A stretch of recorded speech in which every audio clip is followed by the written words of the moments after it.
Hello world, Shelly here, and it's time for another episode of Foundation Fest, and today I'm going to check out one that's been out for a little while, but I've never tried it. It is from Garnier, the SkinActive BB Cream 5-in-1 Miracle Skin Perfector Anti-Aging Edition.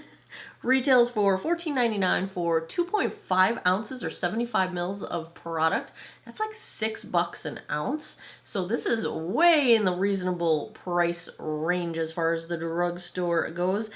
The only shade that I had at my CVS was light medium, and that's also the only shade on Ulta's website. So I'm guessing that's all there is. There is also a separate version of this for combo to oily skin. So I'm guessing this would be more on the normal to dry. They describe this as a BB cream that immediately firms, evens, and brightens skin tone. I gotta pick up my phone because I can't see from where I had it sitting.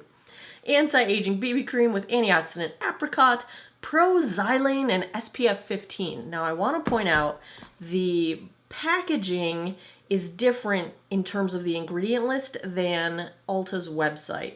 Now this does say new look. I'm wondering if it's also new formula. The Ulta website does not list any added fragrance in the ingredients, and it has the SPF as a chemical combo, whereas the packaging of the one I purchased does have added fragrance way toward the bottom of the list, but it's still in there. But it's a combo titanium dioxide and chemical sunscreen. So yeah, octinoxate and titanium dioxide. So I think this is a combo mineral chemical sunscreen. Does have added fragrance. Just note that they're different, so I would check the packaging of whatever you purchase if you do decide to try this.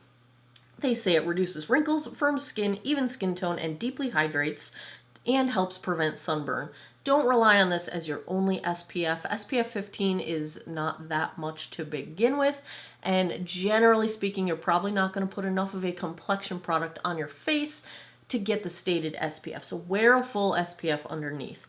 But they do say that it's a 5-in-1 tinted moisturizer for youthful looking skin, oil-free, and in 4 weeks, skin is significantly firmer with visibly less wrinkles. Let's take a look at shade Light Medium, swatched against a few others in my collection. Swatch time. First up is today's foundation, the Garnier SkinActive BB Cream in shade Light Medium. Second, I've got from MAC the Studio Sculpt in NW15. Third up is Milani Glow in Fair to Light. Fourth is the Wet n Wild Tinted Hydrator in Light. And last, I've got the Misha Perfect Cover BB Cream in 21. Did that whole intro with an eyelash on my face. I have already cleansed, moisturized, and sunscreened this 46-year-old mug. I have not primed because BB creams I usually don't prime before I apply them, but I do have a damp sponge to try on one side, and I'll use my fingertips on the other side. Let's see how this goes. Consistency check. Oh, there's definitely a fragrance here.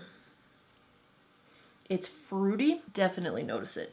I do not have a sensitive nose, so if I can smell any scent, then it's pretty strong. I would say not a whole lot of coverage applying with the sponge.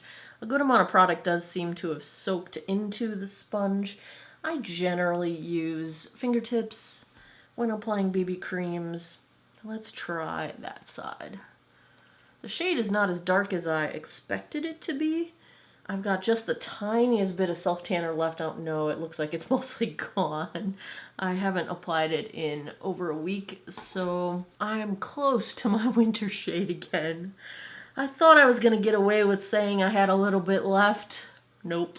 I think I'm going to do it again, though, because that Beauty Pie self-tanner is really nice. The fade was quite natural and not patchy.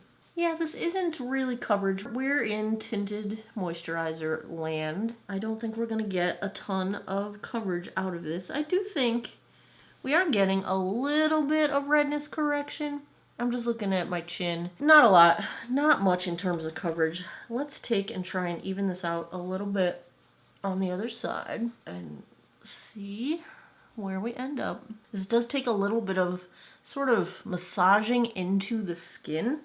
I'm guessing because of the sunscreen, it's behaving the way a mineral sunscreen behaves when I have to rub it into the skin. But once you do, it's beautifully vanishing. It's not sitting on top of the skin once you blend it in. I can still smell this fruitiness. It is fruity. Whew, we got some scent going on. And a little bit of dewy glow happening. Let's zoom in and take a look. I would say we're not dealing really with a coverage product here. Definitely in tinted moisturizer land. The product looks very nice on the skin in the sense that I don't really see it on the skin, which is nice. It's doing just a tiny bit of redness correction, sort of more like balancing skin tone rather than providing coverage. So little bits of pink, red are coming through, but it is generally doing a little bit of evening out. It's not clinging to any of my dry spots. I have a couple of spots around my nose that are flaking because my allergies have been roaring mad lately, so I do have some flakes going on where, you know, I blow my nose, and I have a little bit of flaking going on over here because I've been taking my tretinoin closer to my eyes, trying to get into that, and you know, my eyes are like, stop! Yeah, this looks nice up close. There's not really much to say, which is good. You know, tinted moisturizer, I don't want to see product on the skin. However, I do like a little bit of coverage. Who like me is just wishing and hoping for the days to come back where medium coverage is like in like Flynn. It's like the trend. I know this light coverage is like all trendy and whatnot right now, and it's fine. I can do some light coverage, whatevs. But yeah, I want more. I want to cover up these bad boys right here. These right here. Go away. Tinted moisturizers also make a really nice base if you want to do a quick powder foundation and out the door kind of thing, and you can get a little coverage. I like how it looks. It looks nice. It looks nice for what it is. I wish it had a little more coverage. Of course, that's the story of my life, but they didn't say it has coverage. They called it a tinted moisturizer, so that's accurate. I like the finish. It's just dewy enough to be a dewy finish. It doesn't seem like it's oily or anything like that. I'm going to give it a few minutes to see if it sets down.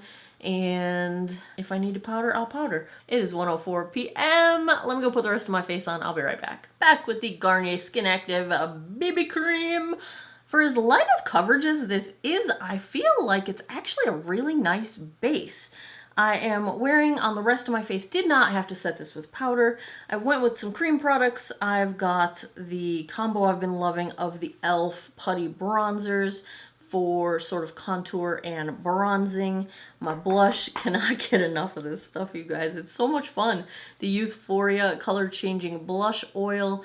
It works really well for these kinds of products where you don't really want to have powder on. It's hot, it's humid outside. It works really well, it's super pretty. I'm really digging how the whole complexion came out. And I think that's because this is a lovely base and it worked very well. Did not set with powder. My concealer is Wet n Wild Incognito. Just went in very lightly with concealer because of the light coverage look that's going on. My eyes, you saw me put this on my face on Friday. It's the Wayne Goss Pearl palette. So gorgeous. I'm so pleased. I'm in love. It's lovely. When he described that shimmer as exquisite, that never has a truer statement been made. So stoked. I want to point out, if you've been looking for a dupe for the MAC Paint Pot in Painterly, I have a potential dupe. This is probably going to be the first time I'm wearing it in a video where it's a full day check-in. So we'll see how it performs by the end of the day. But I've worn it a few times and not noticed any issues with longevity. Just tell me what it is already. Okay. It is CoverGirl Exhibitionist Lid Paint. It is Nude Awakening 105. It's the tiniest bit less opaque than the MAC Paint Pot in Painterly, but very, very, very, very close. Very similar.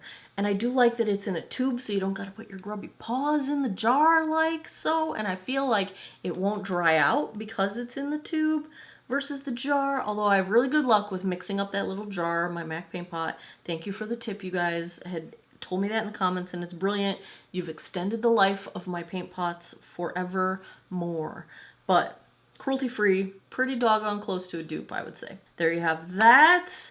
On the rest of my face, I'm wearing Wayne Goss. I just got lots of Wayne Goss. I got the waterproof mascara, working on a solution to wash it off. I will let you know if I figure out something. It's really hard to get off, but it's gorgeous.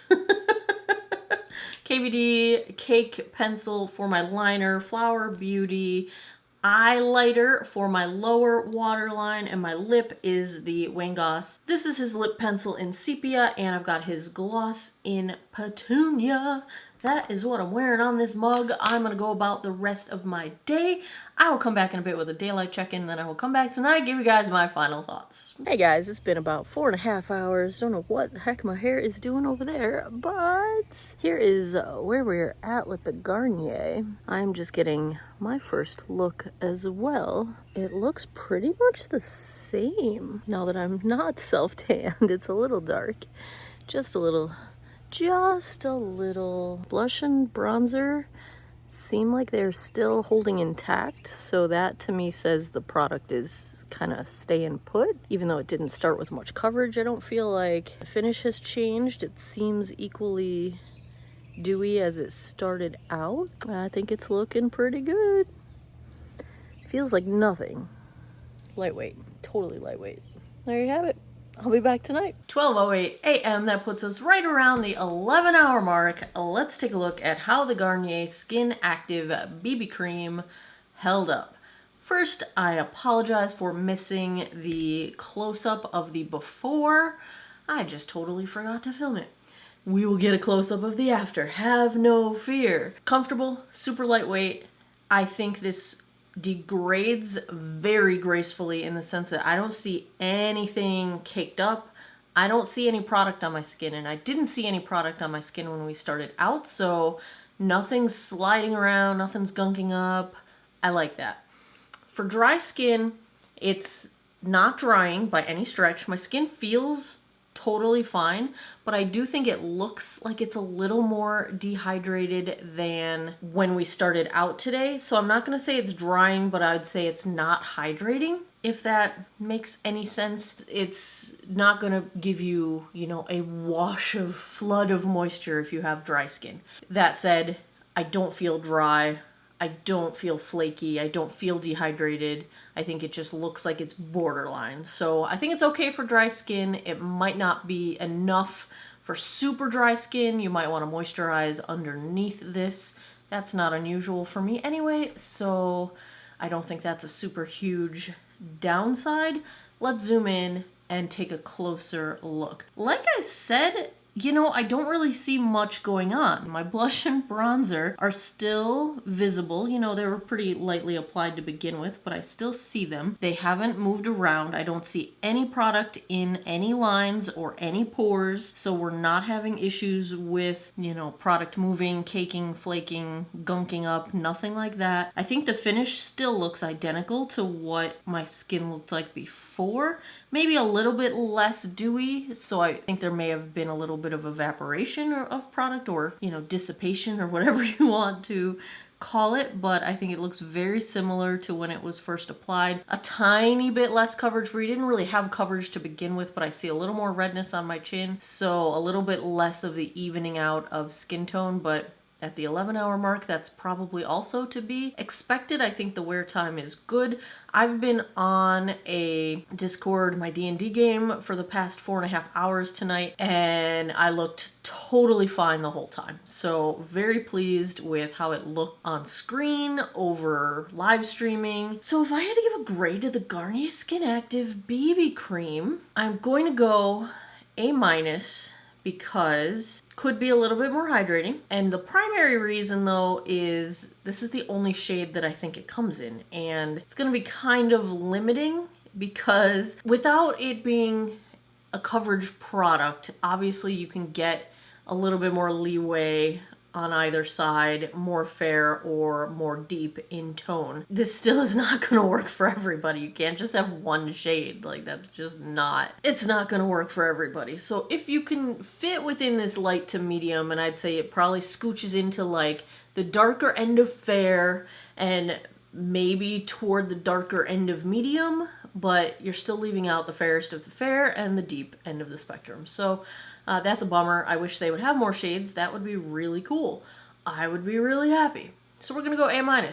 I like it. I wish it was a tiny bit more hydrating, wish there were more shades, but if you're not looking for a coverage product, you just need a little bit of evening out of skin tone, you get a little bit of SPF in here, super comfortable, makes a great base for makeup, everything stayed put. I like it. A-. That's what we're going with. There you have it. Another episode of Foundation Fest is in the books. If you enjoy foundation reviews, if you had fun with this one, if you want me to keep making them, give me a thumbs up down below. Please subscribe if you haven't already. I post new videos every Monday, Wednesday, Friday, 9 p.m. Eastern Time. And as always, thanks a lot for taking some time out of your day to geek out over makeup with me. I appreciate your time, and I hope you guys all have an awesome day or night wherever you are in the world. Take care of each other. Bye-bye.